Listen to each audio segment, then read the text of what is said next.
여러분, 구독도 해주세요. 뿌잉뿌잉. 오늘 제가 말씀드리고 싶은 이야기는요. 바로바로 러시아 사우나입니다. 여러분 혹시 오두막집이다. 그쵸? 딱 보면 오두막집, 통나무집. 그냥 딱 봤을 때는 제일 먼저 떠오르는 게 통나무집이라는 거예요. 그쵸? 누가 봐도 이건 뭐 통나무집이야. 제가 봐도 통나무집 같이 생겼어요. 그런데 이 러시아의 문화 했을 때 절대 빠질 수 없는 게 바로 이 바냐 사우나입니다. 적어드릴게요. 바냐 러시아 사우나예요. 왜냐하면 사우나라는 말이 또 따로 있어요. 바냐 그리고 사우나. 바냐는 러시아의 전통 사우나고요. 사우나. 여기서도 사우나 종류를 이렇게 나누거든요. 사우나는 이제 핀란드식 사우나, 핀스카 사우나, 아니면 뭐 터키식 사우나, 뚜리에스카 사우나 이런 식으로 나뉘어요. 그 사우나는 외래어고 사람들이 바냐라고 하면 이것은 러시아 전통 사우나입니다.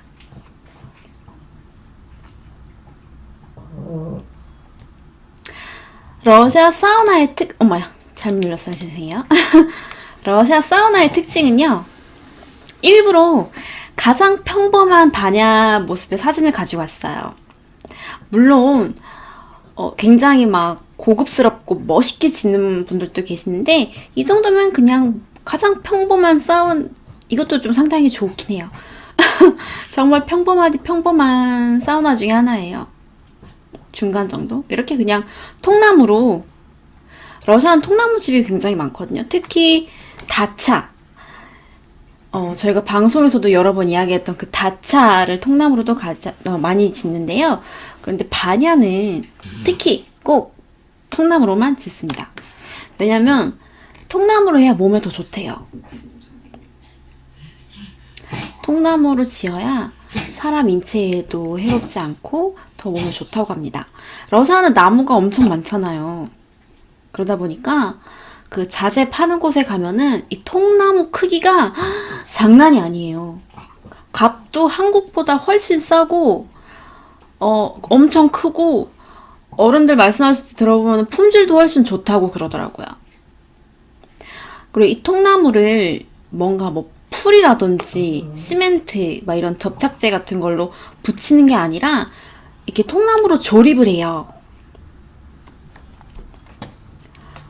전혀 인체에 해로운 그런 다른 재질을 사용하지 않고 오로지 통나무 조립식 집이기 때문에 인체에도 무해하고 아주 좋습니다. 네, 맞아. 옛날 방식이 거의 그대로 남아있다고 생각을 하시면 돼요.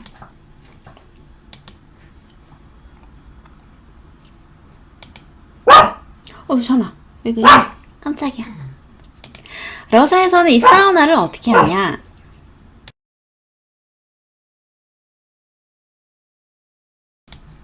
러시아에서 사우나를 어떻게 하냐? 여기 사우나에 들어가가지고요.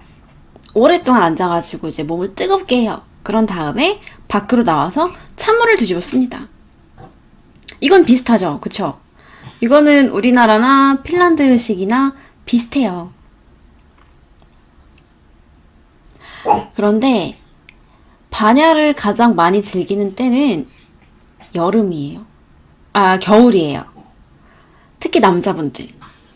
약간 이 바냐를 오래 할 수 있는 능력을 지닌 사람은 그만큼 몸이 건강하고 힘도 좋고 튼튼하다 약간 이런 사고가 있어서 이 남자분들의 나는 말이야 사우나에 들어가면은 3, 40분 거뜬히 앉아있어.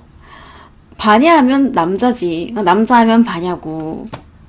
약간 이런 게 있어요. 겨울이 되면 어떻게 하냐면 겨울 되면 러시아에 눈이 굉장히 많이 내리잖아요. 그러면 이제 눈을 치우다 보면은 옆에 쑥으로이라고 눈산이 자그맣게 눈으로 이제 동산이 만들어져요. 눈산. 그러면은 이 바냐를 한 다음에 밖으로 나와서 찬물을 끼얹는 대신에 하늘에서 내린 이 천연 눈으로 뛰어듭니다.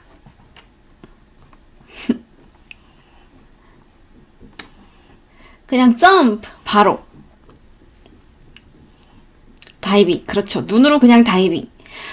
저는 한 번도 못 해봤어요. 저는 찬물 뿌리는 것도 힘들던데 이 눈으로 어떻게 하시는지 진짜 모르겠어요. 근데 이것도 모자라서 옆에 이제 연못가가 있던지 강이 있다. 파고 들어갑니다. 이렇게 얼음물로. 대단하지 않나요?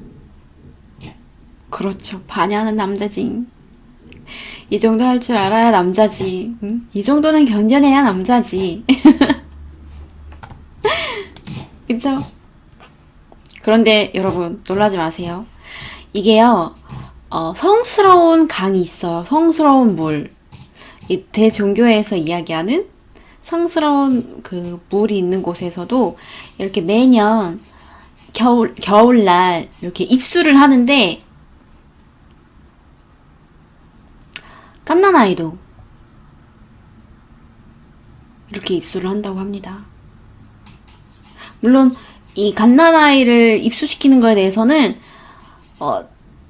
약간 좀 논란이 있어요. 러시아에서도. 이게 과연 옳은 것인가 아닌 것인가.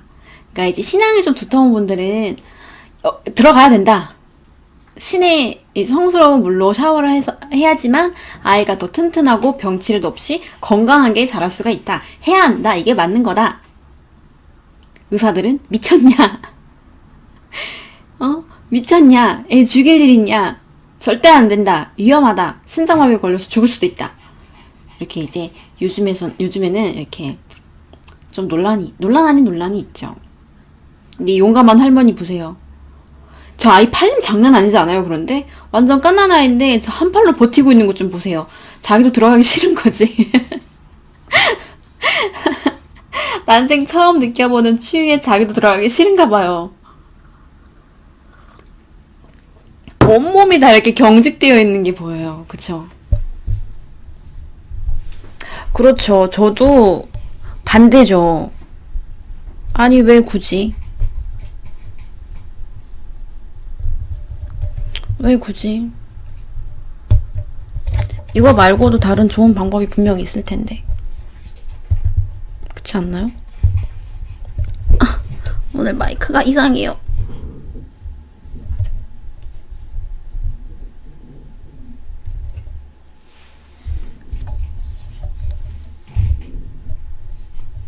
왜 굳이?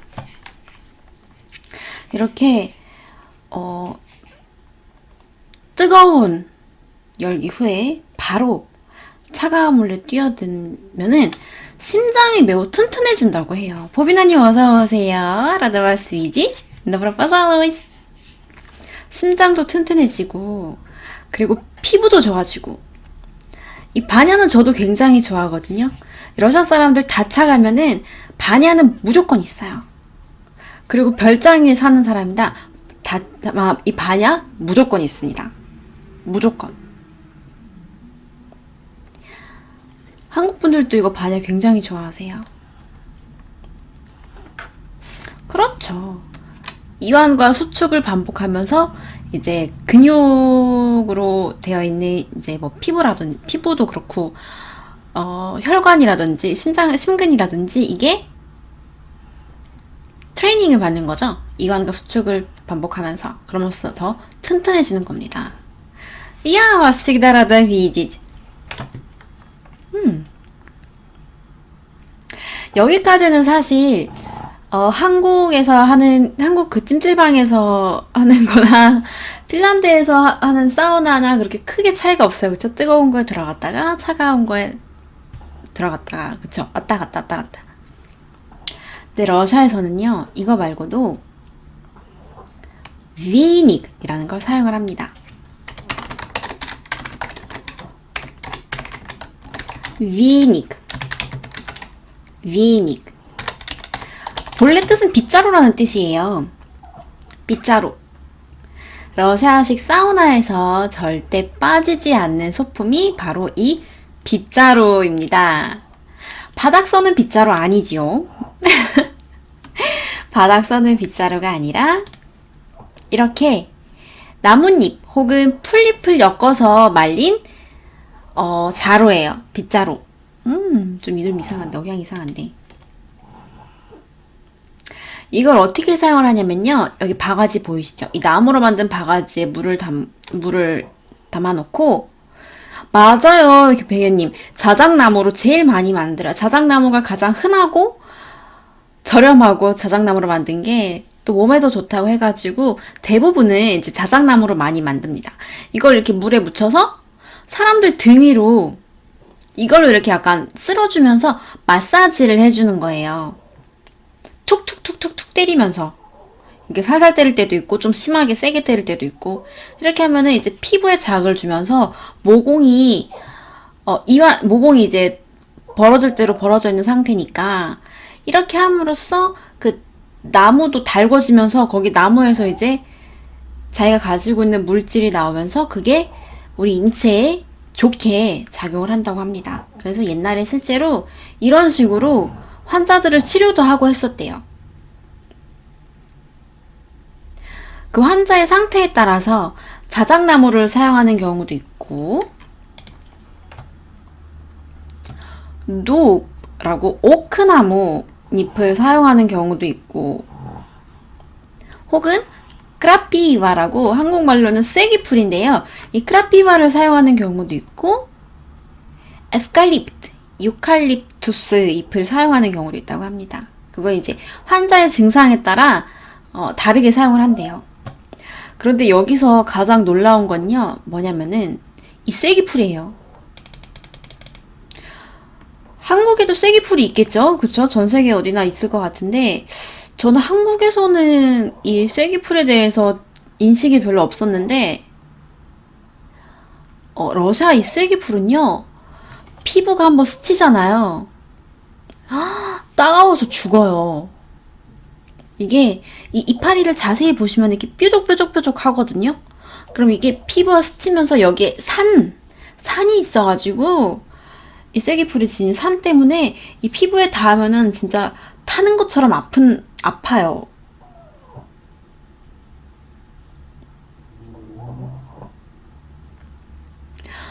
배경이 모든 나무 재료, 글쎄 모든 나무는 아닐 것 같고요. 그래도 인체에 무해하다거나 우리 인체 건강에 도움을 돼줄 수 있는 성분을 지닌 나무를 주로 사용을 할 거예요.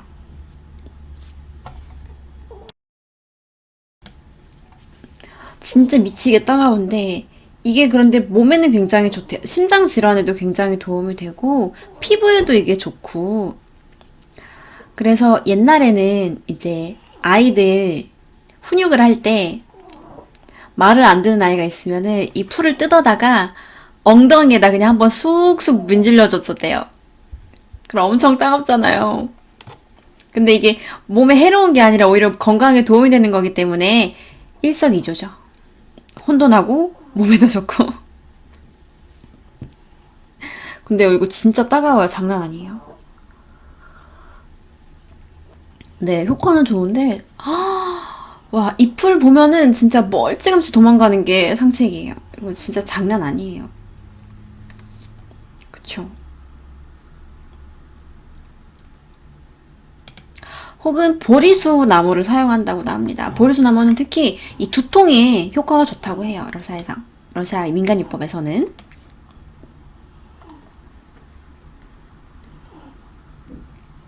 스쳐보고 싶다. Я вам не советую. 굳이 이렇게 해보시라 말씀드리고 싶지 않네요.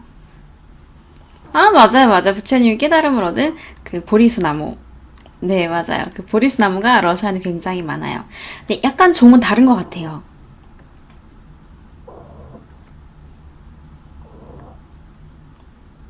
네팔에서 나는 보리수 나무랑 러시아의 보리수 나무랑 과는 같은데 약간 좀 다르지 않나 느낌이 듭니다. 자, 이렇게 미행익이라는 게 있습니다.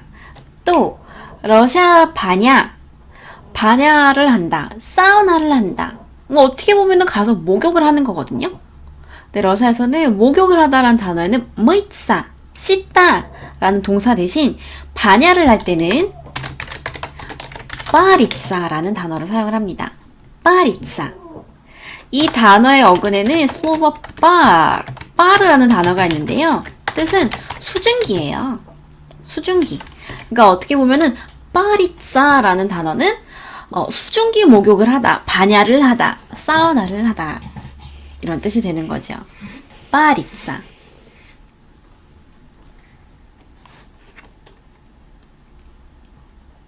가끔씩 사람이 뭔가 한 일에 몰두를 했을 때 있잖아요. 몰두를 해가지고 왜 한국에서는 너무 고민을 많이 하고 생각을 많이 해서 머리 뚜껑 열린다고 표현을 하잖아요. 머리에서 김 난다고. 그럴 때도 이 빠리짜라는 단어를 사용하기도 해요, 러시아에서.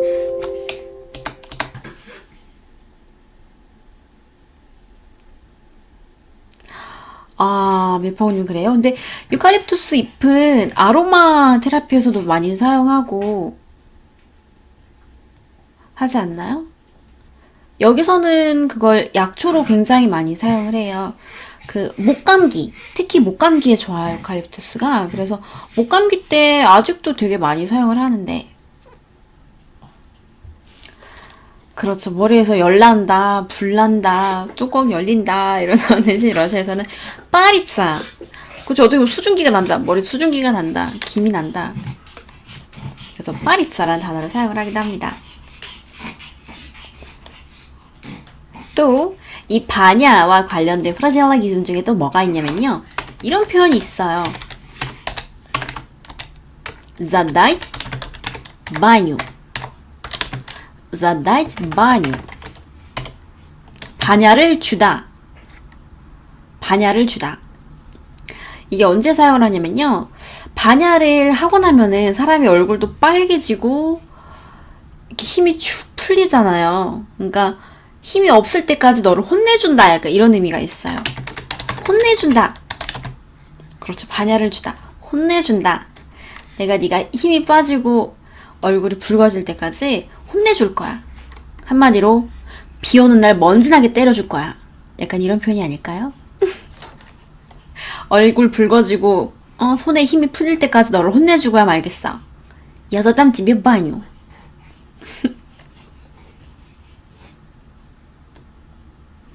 이렇게 표현을 할 수 있을 것 같아요. 덕파님 어서오세요. 너브라빠샤르우식남. 혹은 이런 표현도 있어요. 달마루님 어서오세요. 이 집 바뉴. 야, 반야나 가버려. 응? 넌 반야나 가. 이게 뭐냐면요.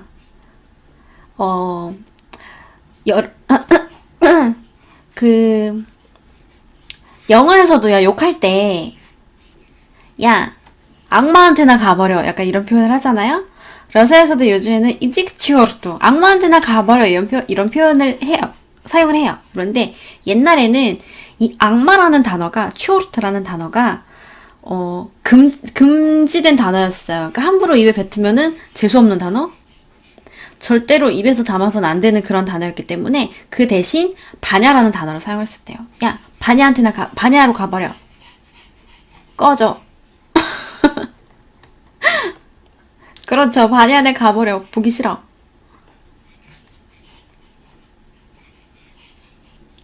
이런 표현을 썼다고 합니다.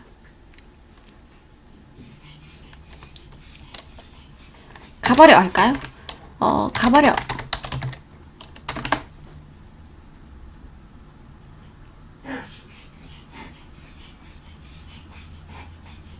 가버려. 러시아에서 만약에 여러분들께서 반야를 하셨다. 아니면은 반야를 하고 친구가 나왔어요. 그럴 때 그렇죠. 이집 바뉴. 네, 맞아요. 이집 바뉴. 사라져로 바꿀까요? 사라져가 좀 강해요? 사라져. 사라져. 사라져버려. 악마한테나 가버려. 이런 표현으로 이집 바뉴라는 단어를 사용을 했다고 합니다.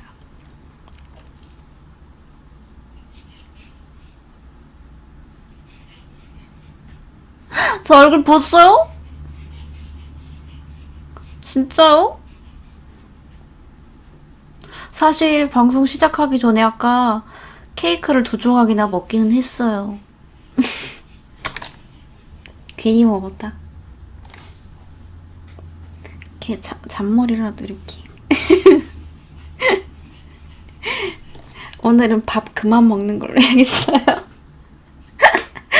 내일 운동 갔다 올게요.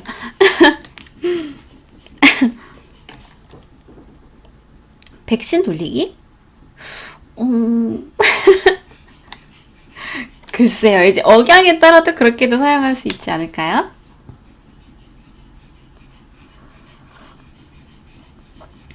네, 달마루님, 러시아 반야가 거의 한 2000년이 다 됐습니다.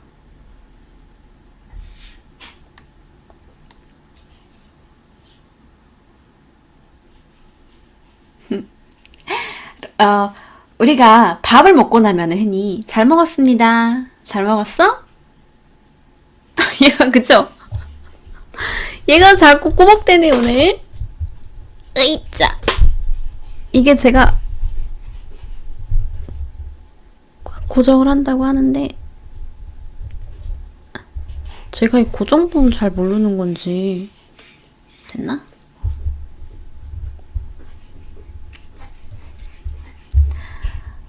밥을 먹고 나면 잘 먹었습니다 라는 표현이 있고 학교에 갔다 오면 학교 다녔습니다 라는 표현이 있고 잠을 자고 안녕히 주무셨어요 라는 표현이 있잖아요.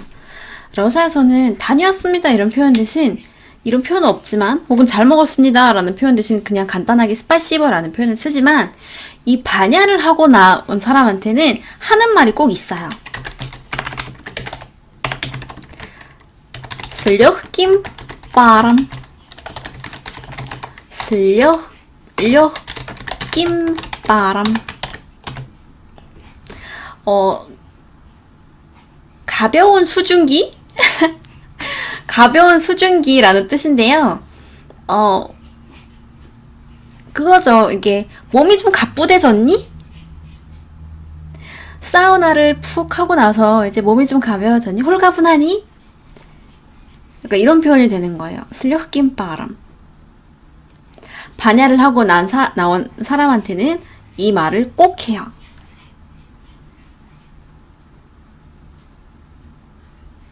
그럼 대답으로는 감사합니다. 스파시바 라고 하시면 되고요.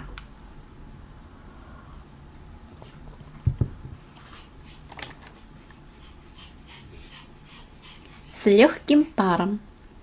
여기서 료끼라는 단어는 료끼는 가벼운이란 뜻입니다. 가벼운 혹은 쉬운. 행복타인이 어서오세요. 너무나 빠져나가지그남. 그렇죠. 몸이 가벼운 수증기처럼 약간 이렇게 되는 겁니다. 행복타인이 감사합니다. 응원 감사해요. 슬려낀 바람. 아까 위에서 러시아 반야가 러시아식 사우나가 벌써 2000년이 됐나요? 라고 질문하셨잖아요. 최근에 제가 비정상회담을 제가 원래 되게 좋아하는데요. 비정상회담에서 보니까 핀란드 분이 한 분 나오셨더라고요. 근데 거기서 핀란드 분이 나오셔가지고 핀란드 하면은 사우나다. 사우나 하면 핀란드다. 이렇게 이야기를 했었어요. 아, 감사합니다. 이아마슬리블루. 저도 사랑해요.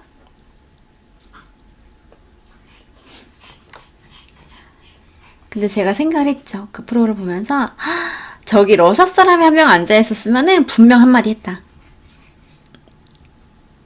저기 러시아 사람이 한 명이라도 있었다면은 분명히 반박을 했을 것이다. 이 사우나 가지고 크게 한번 싸웠을 거다라는 생각을 했었어요.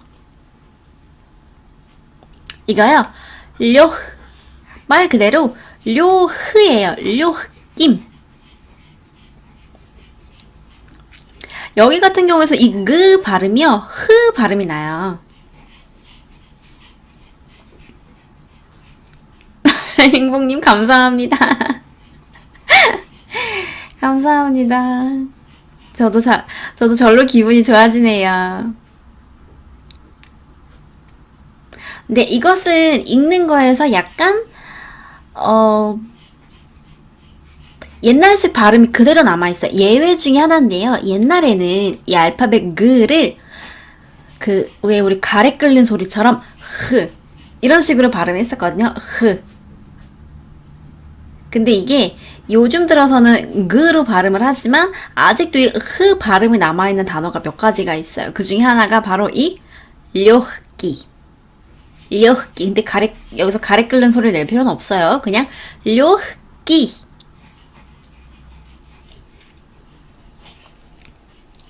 이렇게 발음을 하시면 됩니다.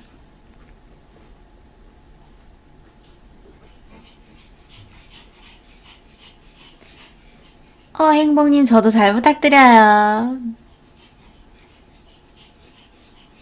그럼요. 나올 때마다 외우면 되는 거죠.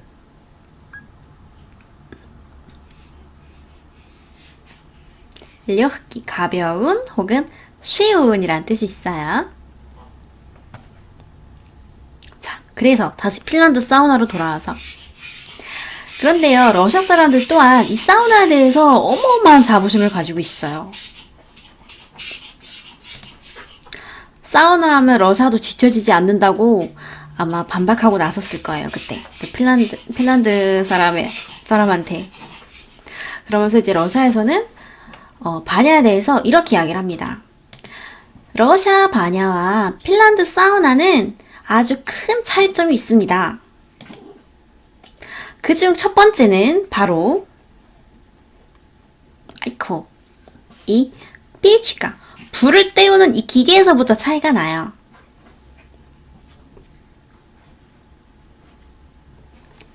이거는 이제 러시아 바냐의 삐치가 불을 때우는 삐치가인데요. 보시다시피 러시아식 바냐는 이렇게 네, 맞아요. 우리나라 온돌 시스템과 약간 비슷하죠? 반드시 벽돌로 만들어요. 꼭 벽돌로 만들어야 하고요.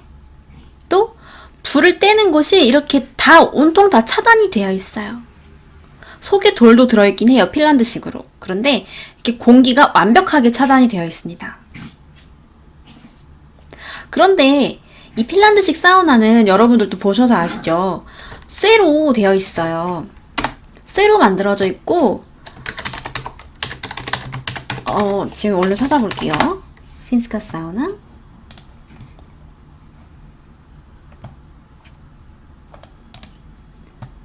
쇠로 되어 있고 돌이 있는데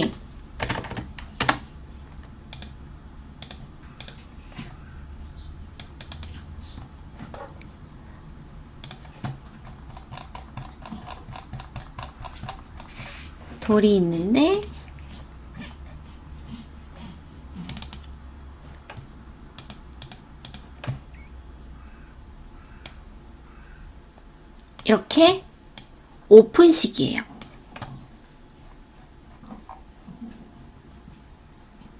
보이시죠? 산이님 어서오세요. добро пожаловать к нам. 보빈나님도 어서오세요.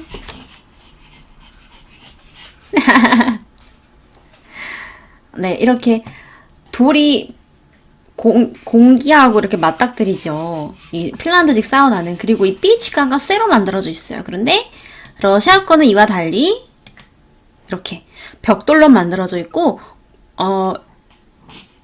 불이 다 이렇게 차단이 되어 있어요. 여기서 크게 차이점이 나타난다고 합니다.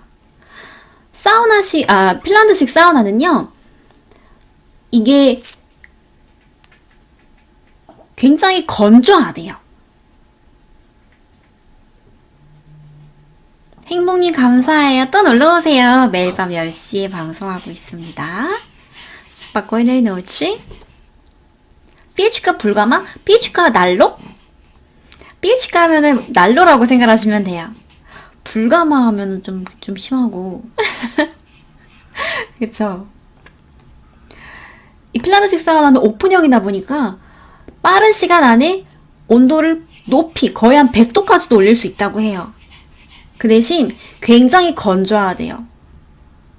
습도가 20%밖에 안 된다고 합니다.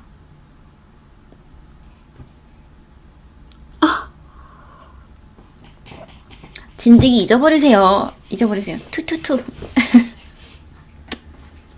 엄청 건조하죠. 이게 20%밖에 안 된다는 거 굉장히 많이 건조하다는 거거든요. 맞아요, 캥거. 그래서 가장 큰 단점 중에 하나가 익을 수가 있대요. 화상을 입을 수도 있대요. 너무 오래 있으면 화상을 입기 때문에 15분 이상은 하지 않는 게 좋다고 이야기를 해요. 그래서 러시아 사람들이 뭐라고 표현을 하면요. 핀란드식 사우나는 이렇게 돌이 공기가 맞닿아서 이렇게 계속해서 이제 공기가 타잖아요. 공기가 타서 갈수록 공기가 부족해진대요.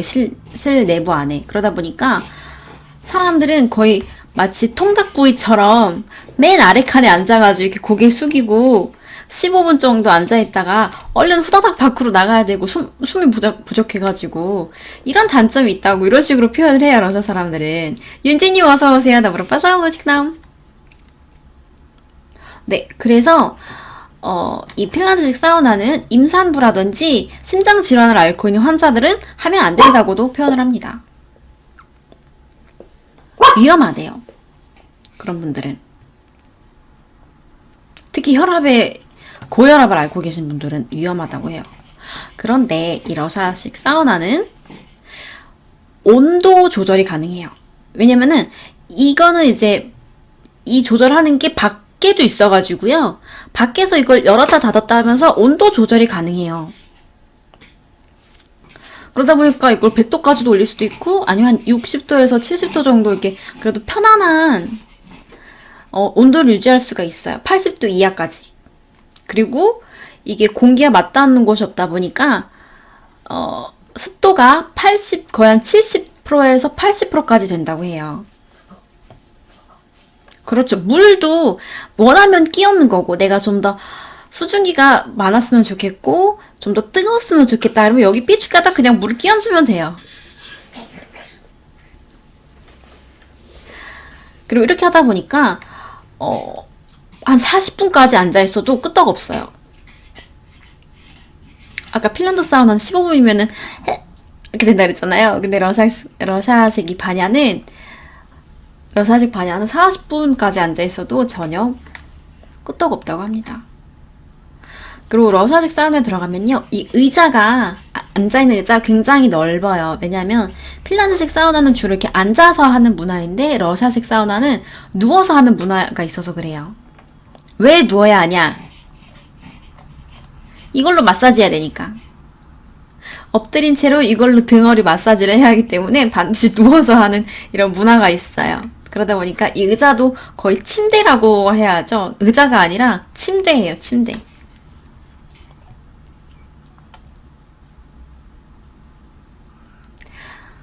그래서 러시아식 사우나는 임산부가 사용을 해도 상관이 없고 막 출산을 하신 분들이 사용을 해도 전혀 상관이 없고요. 심지어 혈관병이 있거나 심장 질환이 있는 분들도 반야를 하면은 오히려 이게 치료 효과를 본다고 합니다.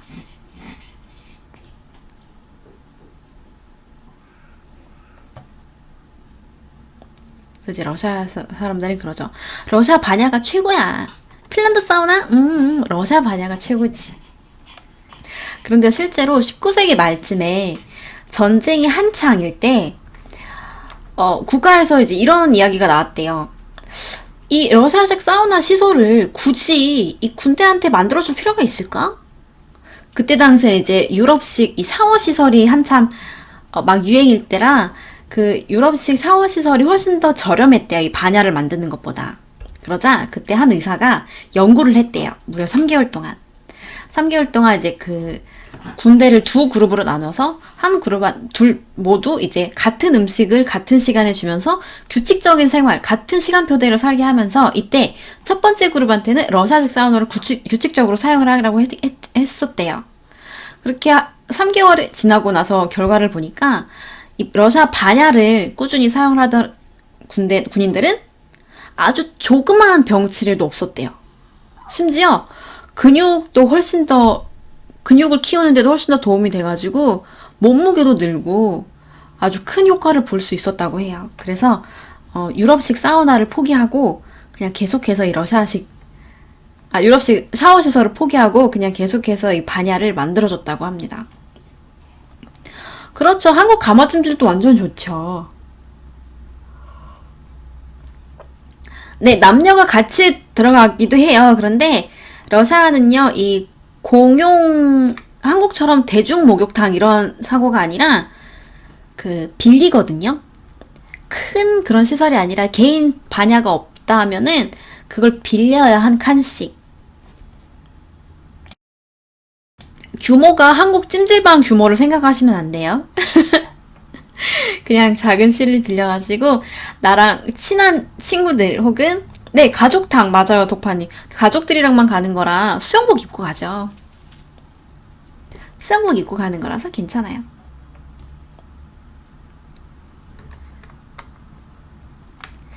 이 반야에서는 목욕도 하고 밥도 먹고 치료도 하고 출산도 하고 출산도 반드시 반야에서 이루어졌다고 해요. 출산도 하고 여기서 점도 치고 그랬다고 해요. 회의도 많이 하고 회의도 굉장히 많이 하고 네. 그런데 저도 이제 자료를 찾아보고 핀란드 사우나에서도 출산을 한다고 합니다. 그런데 그때는 좀, 그쵸? 조절을 하겠죠? 근데 러시아에서도 반드시 출산은 꼭 반야에서 했다고 해요. 출산 전에도 반야에서 살고, 출산 후에도 반야에서 그 산후조리를 하고. 이렇게 역사적인 곳에서 미신이 빠질 수가 없죠. 반야에는 러시아에서도요, 이 미신 같은 게 굉장히 많이 있어요. 집에는 나마보이라는 집 요정이 산다면 반야에는 만닉이라는 반야의 신이 살았다고 합니다. 생각보다 무시무시하게 생겼죠. 굉장히 못생긴 할아버지처럼 생겼어요. 이 만닉이라는 반야의 요정, 반야의 신, 반야의 진정한 주인은 이렇게 늙은 할아버지 같이 생겨가지고 반야에 있는 나쁜 기운들을 물리쳐주던 그런 신이었대요. 그래서 나쁜 사람은 반야에 들어가길 겁내했다고 합니다. 그러니까 어떻게 보면은 그거예요. 반야는 보세요. 통나무로 지어져 있잖아요. 그리고 불을 떼요. 그러면은 이게 화재의 위험성이 그만큼 높아진다는 거잖아요. 그러다 보니까 이 반닉이라는 신을 모시면서 불을 떼기 전에는 먼저 이 만닉 신한테 반야의 신에게 허락을 구했대요. 만닉 하지아인, позволь баню истопить. 반야의 주인이시여, 반야에 불을 지피는 걸 허락해 주세요. 라는 허락을 먼저 구하고 이 불을 떼고 반야를 다 하고 나면은 빵 한 조각 혹은 차 한 잔을 반야에 두고 나갔다고 해요. 감사합니다 라는 인사와 함께.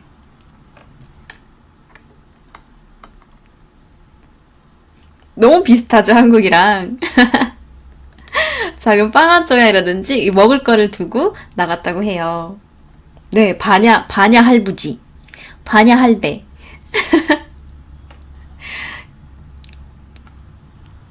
그만큼 화재 위험성이 있는 곳이기 때문에 이 신을 모셨던 것도 있지만, 그런데 또, 이 나쁜 사람에게만 해를 입혔다고 하는 거 보면은 또 그만큼 또 그만큼 또 안에서 질식해서 죽을 확률이 낮았다고 또 표현을 할 수 있지 않나 생각이 들어요. 그런데 만약에 이 할아버지가 특히 싫어하는 사람이 누구냐?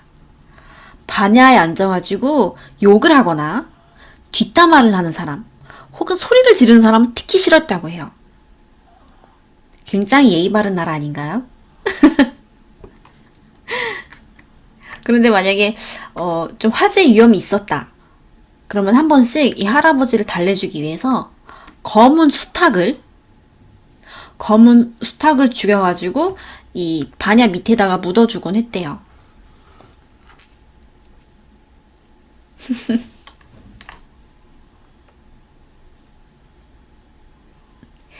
이 할아버지가 반야 할배가 뒷담화하거나 큰 소리로 이야기하거나 예의 없는 사람들을 싫어했지만 아이나 임산부들은 또 굉장히 사랑했다고 합니다.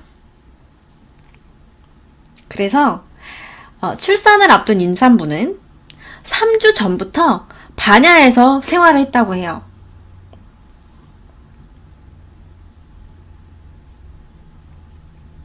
왜냐? 이 반야 할배는 자신의 집에서 새 생명이 탄생하는 걸 너무나도 좋아했기 때문에 이 새로 탄생하는 이 아이를 나쁜 기운들로부터 지켜준다고 믿었습니다. 아, 달마루님 그러게요. 삼신 할배네요. 한국에 삼신 할배가 있다면 러시아엔 삼신 할배? 위나그라도버님 오랜만이에요. 어서오세요. здравствуйте.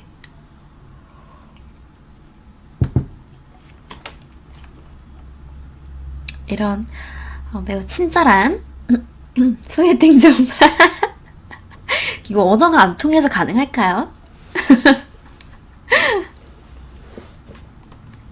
네, 반야 할배. 생명 탄생을 관장한 할머니, 여기는 할아버지. 그쵸? 할아버지. 안녕하세요.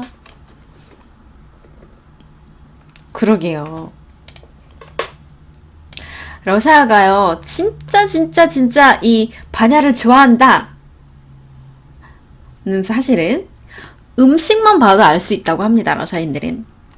스프를 봐도 제가 왜 여러분들한테 러시아 스프를 소개해 드릴 때 그랬잖아요. 흔히 우리가 생각하는 이 크림스이 아니라, 우리 왜 옛날 그 서양 스프 하면 이렇게 떠먹으면서 약간 걸쭉한 스프를 상상을 하잖아요. 그런데 저도 이제 스프에 대해서 말씀드릴 때 이렇게 얘기를 했어요. 스프보다는 이게 국에 가깝다고. 한국식 국 같다고. 이 스프가 이렇게 묽은 이유는 반야를 하고 나서 후루룩 마시기 편하게 하려고 이렇게 만드는 거래요. 그리고 러시아의 전통 음료들, 예를 들어서 이거는 크바스라는 음료인데요. 크바스는 호밀 맥주라고 번역이 되거든요. 호밀 맥주인데 사실 알코올 도수는 거의 없어요. 이건 알코올 음료가 아니고 무알코올 호밀 음료거든요. 네, 맞아요. 백인유. 한국엔 식혜, 러시안 크바스 이런 건데 저는 모르겠는데 저희 엄마도 그렇고 아빠도 그렇고 이걸 드셔보고는 그러시더라고. 한국 맥콜이라는 음료수랑 비슷하다고. 근데 저는 그 맥콜이 뭔지 몰라서 비교를 못 하겠는데 맛있어요. 진짜 맛있어요. 몰라. 한국 사람들 처음 마시는 분은 드셔보시는 분은 이상하다고 할 수도 있는데 저는 이게 처음 먹자마자 되게 맛있었거든요. 요즘에는 좀 보기 드문데 옛날에는요, 장터에서 이렇게 이런 통 같은 거 놓고 아줌마가 앉아가지고 한 컵씩 팔았어요. 저도 옛날에 거의 한 20년 전쯤에 이거 막 있으면은 꼭 가가지고 여름에 사 먹고 했는데 진짜 맛있었어요. 약간 추억의 맛이에요, 지금은. 요즘에는 이게 없어요. 옛날에, 지금도 시골엔 있을 수 있겠다. 근데 모스크바엔 이게 찾아볼 수가 없더라고요. 맥콜? 아니요, 전 크바스 마실래요, 그냥? 저는 그냥 크바스 마실게요. 이렇게 반야를 기준으로 만들어진 음료수, 대표적인 음료로 이렇게 크바스가 있고요. 이거 이쁘게 생기지 않았어요? 제가 지난번에 한번 말씀드렸던 적이 있는데, 민다부하, 꿀맥주. 해리포터의 호그와트, 마법사의 나라에 버터맥주가 있다면, 러시아에는 꿀맥주가 있습니다. 꿀술. 네. 꿀로 만든 술이에요. 꿀을 발효시켜가지고 만든 술인데, 이게요, 진짜 만드는 과정이 꿀에서 좋은 것만 따다 만들고, 꿀이랑 뭐, 프로폴리스라든지 아니면 화분이라고 하더라고요. 이런 거 넣어가지고 만드는데 도수를 약하게 만드는 곳도 있고 만드는 사람도 있고 도수를 좀 진한 꿀로 이렇게 밤꿀이라든지 이런 걸 좀 이렇게 진하게 만드시는 분들도 있고 그러니까 여자분들은 좀 연하고 달콤한 맛을 더 좋아하시고 남자분들은 좀 진한 걸 더 좋아하시고 그러시더라고요. 이렇게 대표적으로 꿀술도 있고요. 미다보가 이거 진짜 완전 추천이에요. 강추. 이거 너무 맛있어요. 이거 진짜 너무너무 맛있어요. 포션 같죠? 약간 일부러 이런 신기한 사진을 고르긴 했어요, 제가. 네, 달마루님 맞아요. 화분이 꽃가루 뭉친 거. 모르스 이건 과일 음료거든요. 모르스라는 러시아 전통 음료도 있고요. 맛있겠죠, 이거 맛있어요. 여름에 이거 시원하게 한잔하면 너무 맛있어요, 시원하고. 술병 디자인이 탐나요? 내용물은 탐 안 나세요? 디자인이 더 탐나세요? ken군 맞아요. 약간 오미자랑 비슷해요. 맞아요. 아니면은 끼셀이라는 게 있어요. 끼셀은요, 이 열매하고 전분 가루를 사용해가지고 만드는 약간 좀 걸쭉한 음료수예요. 젤리는 아니에요. 젤리보다는 묽어. 이거 벌컥벌컥 마실 수 있어요. 젤리는 아니고 음료수예요. 근데 저는 개인적으로 이건 맛이 없었어요. 저는 개인적으로 이거 별로 안 좋아해요. 맛이 없다기보다는 식감이 별로예요. 저는 젤리를 싫어하거든요. 그래서 그런가 이 걸쭉한 느낌이 별로 안 좋아요. 음료수 마시는데 이 걸쭉한 게 좀 이상하더라고요. 그래서 싫어해요. 근데 맛은 괜찮아요. 그냥 향긋한 열매 음료수라 맛은 좋아요.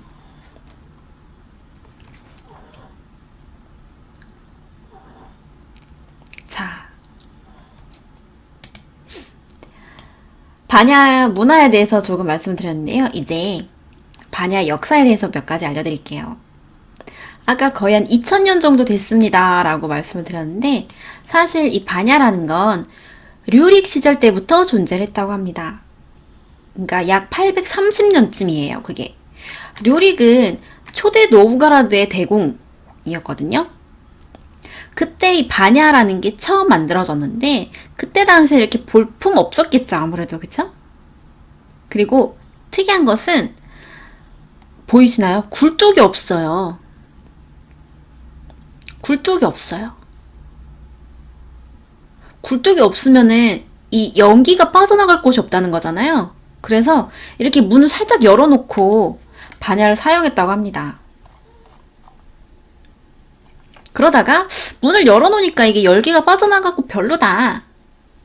우리 굴뚝을 한번 만들어 볼까? 그래서 그때부터는 바냐에 이렇게 굴뚝을 달아서 연기가 굴뚝을 통해 빠져나갈 수 있게끔 다시 만들었다고 해요.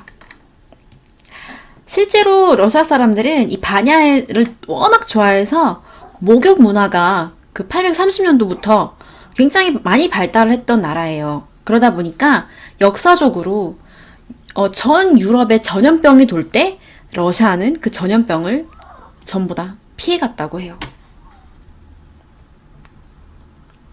그러니까 어떻게 보면 전염병의 가장 기본 중에 기본은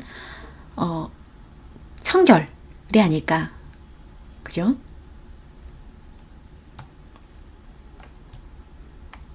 네, 맞아요. 이 바냐를 두사님 어서오세요. 나브라파샤노마치크남 반갑습니다. 그래서 이 바냐를 언제 주로 사용을 했냐? 월화수목금토일 중에 언제 주로 사용을 했을까요? 맞춰보실 수 있겠어요? 토요일 날 주로 사용을 했다고 해요. 왜냐? 일요일 날 교회 가야 되니까. 일요일 날 교회를 갈 때는 몸을 청결하게 하고 깨끗하고 예쁜 옷을 입고 가는 그런 전통이 있었기 때문에 토요일 날 사람들은 꼭 필수적으로 목욕을 했다고 합니다. 이 바냐를 했다고 합니다. 옛날에 할머니, 할아버지들 말씀 들어보면은 1년에 2번 했다고 그러시던데 추석 때 한 번, 설날에 한 번.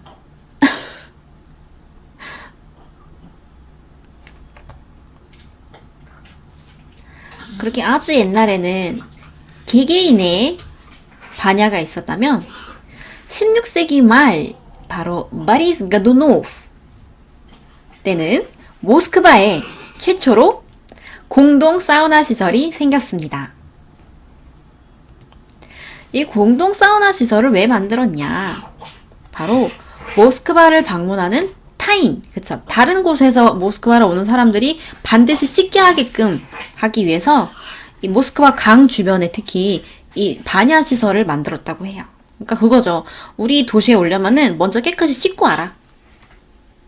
이것 또한 전염병 예방에 크게 한 역할을 한 것 중에 하나가 아닐까 싶네요. 집에서 반신욕. 그렇죠. 근데 집에서는 반야를 할 수 있는데 이게 다른 도시로 가거나 하면은 그쵸? 거기선 자기 집이 없으니까 이런 공동 반야 시설을 사용을 했다고 합니다.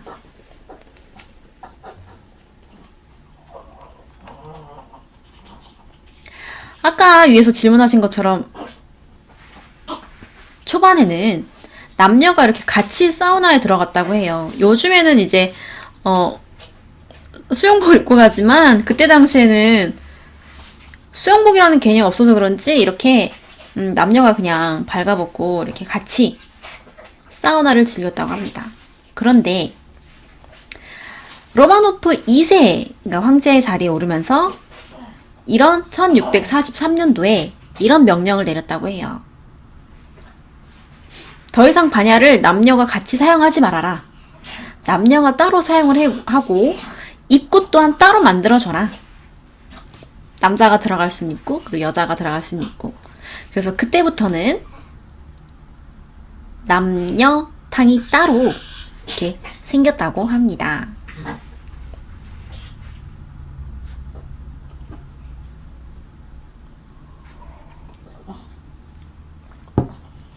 그런데요, 여기서 또 재밌는 점이 하나 있어요.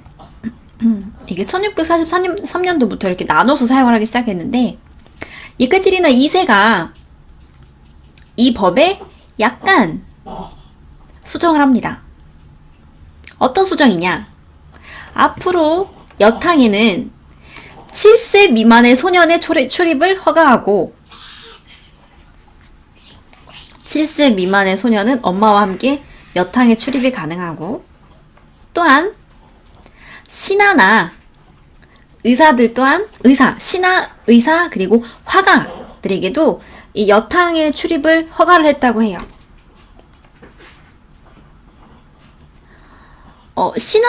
그래요. 소년 이해할 수 있어요. 그쵸? 남자애는 엄마 따라서 지금도 이제 아들들은 엄마 따라서 목욕탕에 가니까. 신하들 그래요. 이해해요. 그쵸? 신하 가가지고 이제 시중 들어야 되니까. 의사 그렇죠. 반야에서 치료를 했었으니까 의사도 들어가야 돼요. 그런데 이 화가 화가의 출입을 허락했던 건 자신의 이 화가 기술을 직접 살아있는 이 모델들을 직접 눈으로 보고 익혀라. 그러니까 이카치리네 2세가 굉장히 이 미술 발전을 위해서도 큰 공을 세운 게 아닌가. 그쵸?